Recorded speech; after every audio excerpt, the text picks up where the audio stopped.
C Joseph Vijay எனும் நான்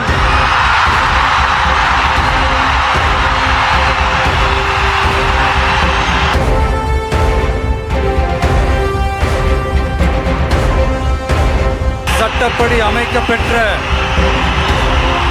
இந்திய அரசியல் அமைப்பின்பால் तमिलनाडु में सबसे बड़ी पार्टी बनकर भी फंसे थलपति विजय, दूसरों के सहारे बनी सरकार, 5 साल कुर्सी बचाना बना सबसे बड़ा चैलेंज। वीसीके के समर्थन से तो पार हुआ बहुमत का आंकड़ा, लेकिन अब हर दिन रहेगा खतरा।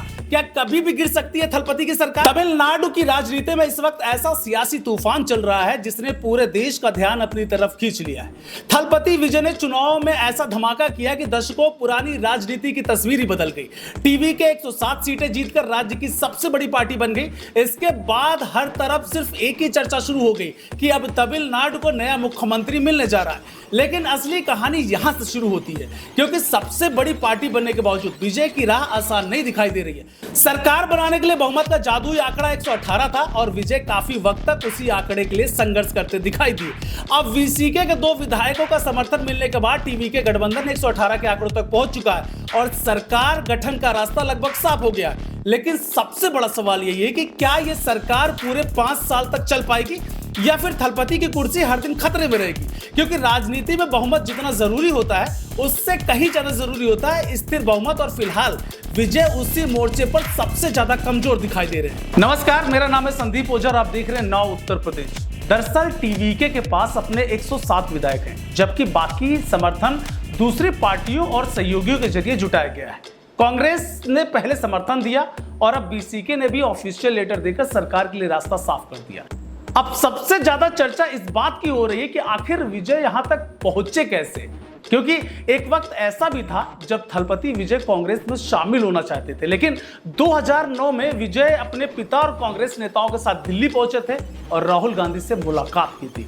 रिपोर्ट्स के मुताबिक विजय कांग्रेस का हिस्सा बनना चाहते थे, लेकिन राहुल गांधी ने उन्हें पहले यूथ कांग्रेस में खुद को साबित करने की सलाह दी थी। इसके बाद विजय वापस चेन्नई लौट आए और राजनीति से कुछ दूरी बना ली।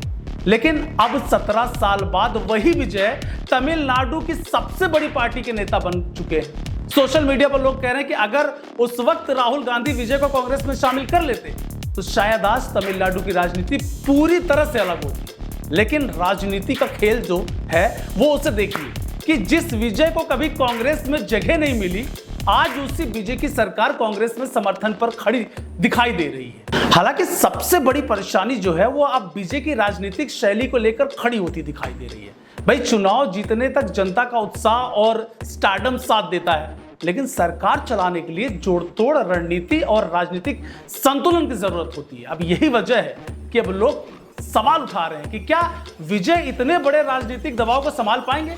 पहले भी खबरें आई थी कि छोटी पार्टियों से समर्थन मांगने के तरीके से लेकर नाराजगी बढ़ गई थी और कुछ नेताओं ने उन्हें घमंडी तक बता दिया था।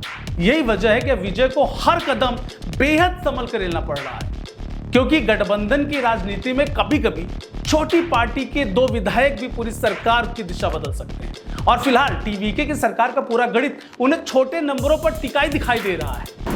इधर विपक्ष भी पूरी तरह से एक्टिव मोड में आ चुका है। डीएमके और एआईएडीएमके दोनों ही इस बात का इंतजार करेगी कि कब सरकार के भीतर असंतोष बढ़े और कब मौका मिले।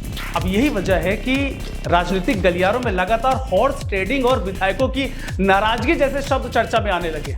एक्सपर्ट्स मानते हैं कि अगर विजय को पूरे 5 साल सरकार चलानी है तो सिर्फ जनता ही नहीं बल्कि सहयोगी दलों और विधायकों को भी लगातार साथ में लेकर चलना होगा, वरना छोटी सी राजनीतिक चूक भी उनकी कुर्सी को हिला सकती है।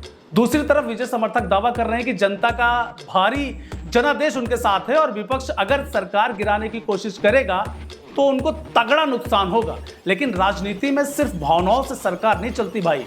यही वजह है कि अब थलपति विजय की असली परीक्षा शुरू होने वाली है। देश दुनिया की हर बड़ी सटीक और भरोसेमंद खबर के लिए अभी विजिट करें हमारी वेबसाइट nowuttarpradesh.com और nownoida.com, क्योंकि यहां सिर्फ सुर्खियां नहीं बल्कि पूरी जानकारी मिलेगी।